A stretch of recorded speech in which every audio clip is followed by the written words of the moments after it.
Merci. Au centre de santé Katoun dans la Consolata, nous avons intégré dans nos activités la prise en charge des personnes vivant avec le VIH depuis 2008. Donc l'objectif en fait est de présenter les stratégies de mise en œuvre du programme de prise en charge de l'infection à VIH-Sida chez l'enfant dans un centre de santé rural. Parce que ce n'est pas toujours facile de faire les choses en zone rurale. Vous allez comprendre pourquoi.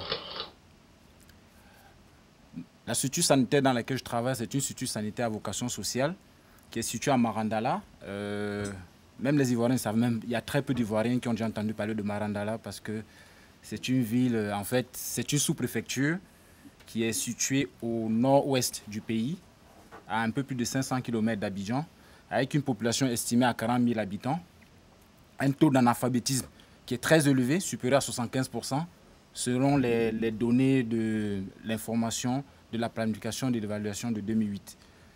Comme je disais tantôt, nous sommes situés en zone rurale où il n'y a pas d'eau courante, où il n'y a pas d'électricité.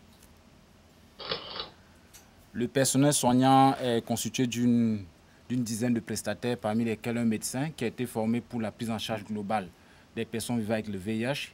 Il a été également formé pour la prise en charge de la malnutrition aiguë sans complications. Nous avons 2 infirmiers qui ont été formés au counseling. Ils ont été également formés à l'évaluation nutritionnelle. Nous avons un technicien de laboratoire et un aide de laboratoire qui ont été formés pour la réalisation des tests rapides. En fait, c'est des tests, il y a plusieurs types de tests rapides, mais dans le cas du VIH, les tests qu'on utilise généralement, c'est le Determan, le BioLine et puis le Génie 2. Bon, il y a d'autres types de tests. On fait également le prélèvement sur papier buvard pour les enfants de moins d'1 an. Parce que les enfants de moins d'1 an, on n'utilise pas les tests rapides parce qu'ils ne sont pas contributifs. Un enfant de moins d'1 an né de mère séropositive, si vous faites le test au détermin, il sera forcément positif. Mais il ne dit pas si l'enfant est atteint ou pas. Donc en fait, on fait la culture virale. Donc c'est la PCR en fait qu'on fait. Il y a également 4 aides-soignants qui ont été formés au counseling. Ils ont été formés également à l'évaluation nutritionnelle et à la prévention positive. En fait, la prévention positive, c'est la prévention, si vous voulez, du VIH chez les personnes déjà vivant avec le VIH. Parce que quelqu'un peut avoir le VIH mais se faire recontaminer. Donc c'est un volet qui est très important et il comprend non seulement la prévention, il comprend également l'observance, il comprend également la planification familiale. Il comprend également il y a un volet également dans la prévention politique qui est souvent abordé, c'est l'utilisation des drogues et puis du tabac. Et bien sûr, nous avons un assistant moniteur de données. Notre institut sanitaire est constitué d'une vingtaine de lits, principalement pour les hospitalisations de jour, avec une fréquentation estimée à un peu plus de 4 000 patients, dont un tiers des enfants.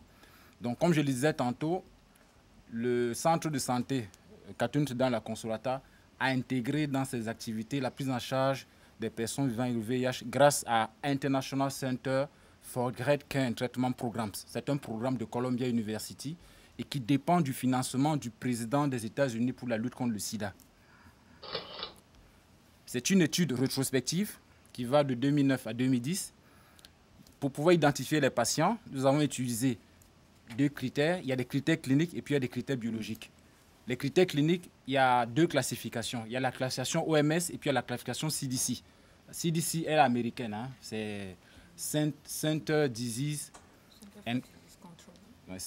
Control and Prevention. Donc la classification clinique de l'OMS comprend 4 stades. Le stade 1, le stade 2, le stade 3, le stade 4. Le stade 4, c'est le stade sida. Hein? Maintenant, la classification CDC pour les enfants comprend le stade N, le stade A, le stade B et puis le stade C. Le stade C, c'est le stade terminal. Hein. Maintenant, comme critère biologique, nous utilisons les CD4. Les CD4, en fait, c'est un type de globules blancs. En fait, il nous permet d'avoir une idée sur le degré d'immunité d'une personne. Bon, dans les pays développés, notamment au Canada ou aux États-Unis ou en Europe, en plus des CD4, on utilise la charge virale. Mais comme elle est quand même assez onéreuse, nous, on se limite juste au CD4. Et bien sûr, tous les enfants ont bénéficié d'une évaluation nutritionnelle parce qu'elle est très importante sur un sujet atteint de VIH. Et nous utilisons deux classifications, en fait 2 ABAC. Il y a le Z-score qui concerne les enfants de 0 à 5 ans. En fait, c'est les 4 types qu'on regarde. Et en fonction de la valeur qu'on trouve, on peut savoir si un enfant a un bon état nutritionnel ou bien s'il est malnutri. Et quel est le degré de malnutrition? Est-ce que c'est une malnutrition légère? Est-ce que c'est une malnutrition modérée? Est-ce que c'est une malnutrition sévère? Nous avons également l'indice de masse corporelle qu'on utilise pour les enfants de plus de 5 ans. Donc pour cela, le médecin a dû former le personnel soignant à la dispensation du traitement antirétroviral, notamment sur les posologies, comment est-ce qu'il faut les prendre, le rythme des prises, parce que c'est très important. Le tout n'est pas de dire à une dame, bon voilà, votre enfant va prendre le traitement matin et soir. Matin et soir, c'est vague. Aujourd'hui, si je prends à 8 heures, c'est le matin. Demain, si je prends à 9 heures, c'est toujours le matin. Ça doit être bien précis. Il faut au moins qu'il y ait un intervalle de 12 heures entre chaque prise. Donc c'est très important. C'est des éléments sur lesquels il fallait beaucoup insister.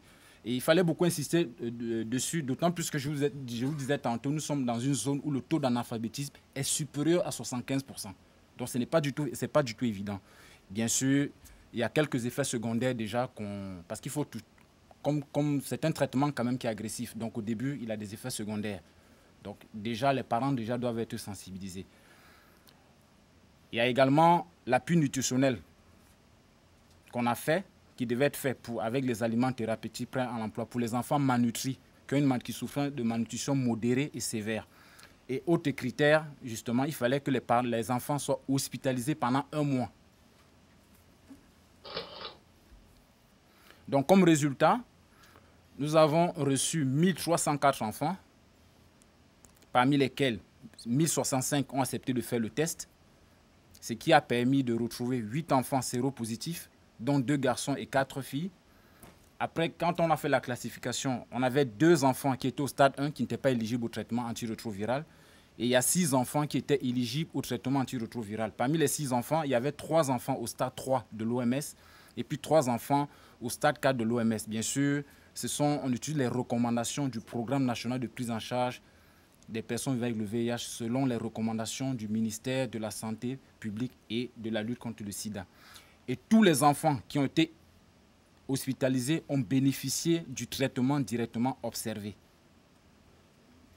Et tous les enfants étaient âgés de moins de 5 ans.